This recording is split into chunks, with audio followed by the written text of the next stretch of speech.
Hello class, आज हम solve करेंगे एमसीक्यू क्वेश्चन। देखिए पहला एमसीक्यू क्वेश्चन क्या कह रहा है, ये कह रहा है कि which of the following statement is true, मतलब कौन सा स्टेटमेंट सही होगा। पहला बोला कि every irrational number can be represented as a fraction. तो हमें पता है कि जो रैशनल नंबर होते हैं वो होते इरेशनल नंबर, वो होते क्या है, रूट में पी, या जो हमारा पी होता है वो क्या होता है, प्राइम नंबर। अगर रूट के अंदर प्राइम नंबर होगा तो उसे हम क्या बोलते हैं, इरेशनल नंबर। अब इस नंबर को हम किस फॉर्म में, फ्रैक्शन फॉर्म में रिप्रेजेंट कर नहीं सकते। ये तो पहला स्टेटमेंट गलत हो गया है, ठीक ना। दूसरा बोला कि जितने भी रैशनल नंबर है वो रिप्रेजेंटेड होते हैं हेल्प ऑफ अ डेसिमल, ये भी गलत है। तो नेक्स्ट देखेंगे तो every rational number can be represented as a fraction, मतलब रैशनल नंबर को हम फ्रैक्शन में दिखा सकते हैं। जिससे हमें पता है कि रैशनल नंबर क्या होते हैं, पी अपॉन क्यू के फॉर्म में, और Q does not equal zero होता है। तो हम कह सकते हैं कि भाई ये जो स्टेटमेंट बोला है ये क्या होगा, हमारा सही होगा। यहाँ से सी ऑप्शन हमारा क्या हो जाएगा, करेक्ट हो जाएगा। नेक्स्ट क्वेश्चन दिया गया है कि 3 का क्यूब का होल स्क्वायर इक्वल टू 9 की पावर एक्स, देन 4 की पावर एक्स हमें निकालना क्या होगा। तो सिंपली देखिए तो सॉल्व करते हैं। तो देखिए इसे हम मल्टीप्लाई कर सकते हैं, तो 3 की पावर क्या आएगा, 3 2 6 इसको टू 9 को लिख सकते हैं क्या, 3 का स्क्वायर और उसकी पावर क्या, एक्स। इतना क्लियर। अब हम इसे कंपेयर करेंगे तो 6 इक्वल टू क्या आएगा, 2x आएगा। तो हम लिख सकते हैं 6 इक्वल टू 2x। अब 2 से काटे कितना आएगा, 3 आएगा। अब x की वैल्यू 3 आ गई ना, तो x की वैल्यू यहाँ पुट करेंगे तो 4 की पावर 3 आएगा, और 4 की पावर 3 मतलब कितना, 64। तो हम कह सकते हैं हमारा ऑप्शन कौन सा, डी ऑप्शन करेक्ट हो जाएगा। अब बात करते हैं क्वेश्चन नंबर 3 की। लिखा है कि which of the following expression is a polynomial in one variable.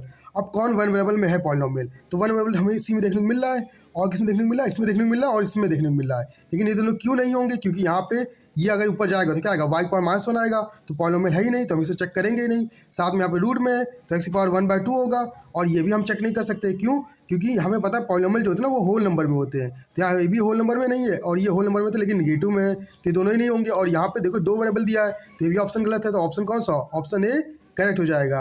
अब बात करेंगे find the value of a -12 की पावर 3 प्लस 7 की पावर 3 प्लस 5 की पावर 3, इसकी वैल्यू कितनी होगी। तो सिंपल हमको एक रूल पता है कि अगर a plus B plus C इसको टू 0 है तो a cube plus B cube plus C cube इसको टू क्या आएगा, 3abc आएगा। इतना क्लियर। अब आप नोटिस करेंगे कि भाई इनको जोड़ने पे हमको 0 मिलेगा। जैसे -12 प्लस 7 5 मिलेगा माइनस का, फिर 5 से फिर माइनस कर प्लस कर देंगे तो कितना आएगा, 0 आ जाएगा। तो हम कह सकते हैं इस रूल को फॉलो करते हैं, इसका मतलब ये वैल्यू इसकी इक्वल होगी। तो हम 3abc कर सकते हैं सीधा सीधा। तो देखिए 3a की वैल्यू कितनी है, -12, और b की वैल्यू कितनी है, 7, और c की वैल्यू कितनी है, 5। इतना क्लियर। अब देखिए 12 × 5 = 60, और 60 यहाँ कितना होगा, 180 आ जाएगा वो भी माइनस का, ठीक ना। अपॉन में सॉरी मल्टीप्लाई 7, अब 7 से मल्टीप्लाई करेंगे तो देखिए 0 7 8 56 है, और 7 7 और 5 12, तो मार्क्स का 12 60 आ जाएगा। तो आंसर कौन सा, डी ऑप्शन करेक्ट हो जाएगा।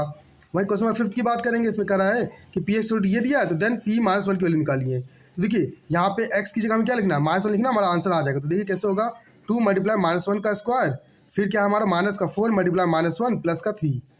इतना क्लियर। अब देखिए मास का होल स्क्वायर करेंगे क्या आएगा, 1 आएगा, तो 2 आ जाएगा। मास मास क्या हो जाएगा, प्लस का 4 और प्लस का 3 जोड़ लेंगे तो 4 2 6 6 3 9, तो आंसर क्या आएगा, सी, मतलब 9 आंसर हमारा आ जाएगा। अब बात करें क्वेश्चन नंबर 6 का। ये क्या कह रहा है कि which of the following option is true, कौन सा ऑप्शन सही है। तो देखिए यहाँ पे हम x की वैल्यू कुछ भी रख सकते हैं ना, और y की वैल्यू भी कुछ भी मिलेगी, मतलब यहाँ हम x की वैल्यू ढेर सारी रख सकते हैं और y की वैल्यू ढेर सारी मिलेगी। तो हम कह सकते हैं इसका आंसर क्या होगा, मैनी सोल्यूशन होगा, ठीक। अब बात करते हैं क्वेश्चन नंबर 7 की। ये क्या कह रहा है कि which one option is correct, कौन सा ऑप्शन करेक्ट है अगर इनमें से देखा जाए। तो पहले हम इसको इस जैसा बना लेते हैं और उसी हिसाब से चेक कर लेंगे भाई कौन सा ऑप्शन सही है।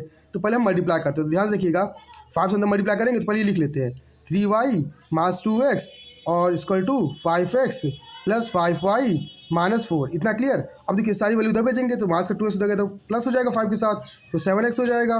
फिर ये 3y प्लस का उधर गया तो माइनस का, तो माइनस को करेंगे क्या आएगा, माइनस का 2y आ जाएगा, सॉरी प्लस का 5 बड़ा है ना, फिर माइनस का 4 इक्वल टू 0। तो आप देख सकते हैं ये जो आंसर है ना, ये हमारा ऑप्शन ए को मैच कर रहा है, तो ऑप्शन ए हमारा क्या हो जाएगा, करेक्ट हो जाएगा।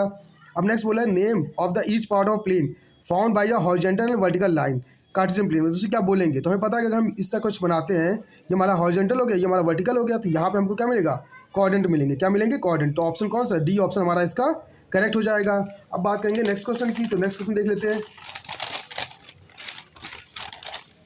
ठीक है, क्वेश्चन नंबर 9। अब देखिए क्वेश्चन नंबर 9 क्या कह रहा है, ये कह रहा है कि इन द एडजेंट फिगर, ये जो फिगर दिया गया ना, इसमें बताना यूक्लिड 5th पोस्टुल के हिसाब से कौन से पेयर जो होंगे ना वो लेस देन 180 होगा। तो हमें पता है इसका आंसर क्या होगा, 1 और 3, मतलब 1 और 3 को अगर देखेंगे तो इसका पेयर क्या आएगा, हमेशा 180 से क्या आएगा, कम आएगा। तो हमारा ऑप्शन कौन सा, ऑप्शन सी करेक्ट हो जाएगा।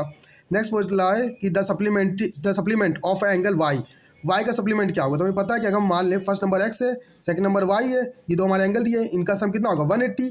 ये तुमने पढ़ा है ना कि भाई एंगल का जो सम होता है वो कितना होता है 180 होता है, इतना क्लियर सप्लीमेंट में। तो यहाँ से कि वाई उधर भेजेंगे तो एक्स इक्वल टू क्या आएगा 180 माइनस वाई। तो हम कह सकते हैं हमारा ऑप्शन कौन सा, ऑप्शन डी करेक्ट हो जाएगा। अब बात करें क्वेश्चन नंबर 11 की। इसमें बोला कि एक ट्रायंगल ABC है, तो एक ट्रायंगल बना लेते हैं। ये हमारा ट्रायंगल बना है A B और C, इतना क्लियर। अब इसमें बोल रहा है कि यहाँ पे B कितना 80 है, B हमारा कितना है 80 है, और साथ में बोला है कि BC और AB क्या इक्वल, मतलब ये BC और AB दोनों इक्वल है, तो इसका मतलब इनके अपोजिट एंगल भी क्या होंगे इक्वल। तो 80 है, हम इससे x मान लेंगे तो भी हमारा क्या होगा x। अब सभी एंगल का सम कितना होगा 180, तो हम x जोड़ेंगे तो क्या आएगा 2x प्लस 80 इक्वल टू 180। अब 80 उधर भेजेंगे तो कितना आएगा 100 आ जाएगा इक्वल टू 2x, 2 से काटेंगे कितना आएगा हमारा 50 आ जाएगा। तो हम कह सकते हैं एंगल क्या होगा हमारा 50 होगा, और आंसर कौन सा बी ऑप्शन हमारा करेक्ट हो जाएगा। अब बात करेंगे क्वेश्चन नंबर 12 की। ये बोला कि if a diagonal of a quadrilateral, एक क्वाड्रिलेटरल है उससे अगर डायगोनल इक्वल है और वो 90 डिग्री पे बाइसेक्ट करता है तो क्वाड्रिलेटर क्या होगा, तो उसका आंसर क्या होगा स्क्वायर, क्या होगा वो हमारा स्क्वायर होगा। नेक्स्ट क्वेश्चन देखते हैं क्वेश्चन नंबर 13। एक डायगोनल दिया गया रेक्टेंगल का, incline one side of a rectangle is 25। तो देखिए रेक्टेंगल बना लेते हैं, ठीक। अब इसके डायगोनल बना लेते हैं। तो यहाँ बोला कि एक एंगल अगर 25 है तो ये भी हमारा क्या होगा 25, क्योंकि इक्वल कट करेगा। अब ये 25 तो ये हमारा कितना आएगा 130 आएगा ट्रायंगल में तीनों एंगल के सम के हिसाब से। अब अगर ये 130 है तो ये हमें एंगल निकालना है। तो देखिए टोटल 180 होगा, 180 में से 130 माइनस करेंगे कितना आएगा 50 आ जाएगा। तो हमारा आंसर कौन सा ऑप्शन बी करेक्ट हो जाएगा। अब बात करेंगे क्वेश्चन नंबर 14 की।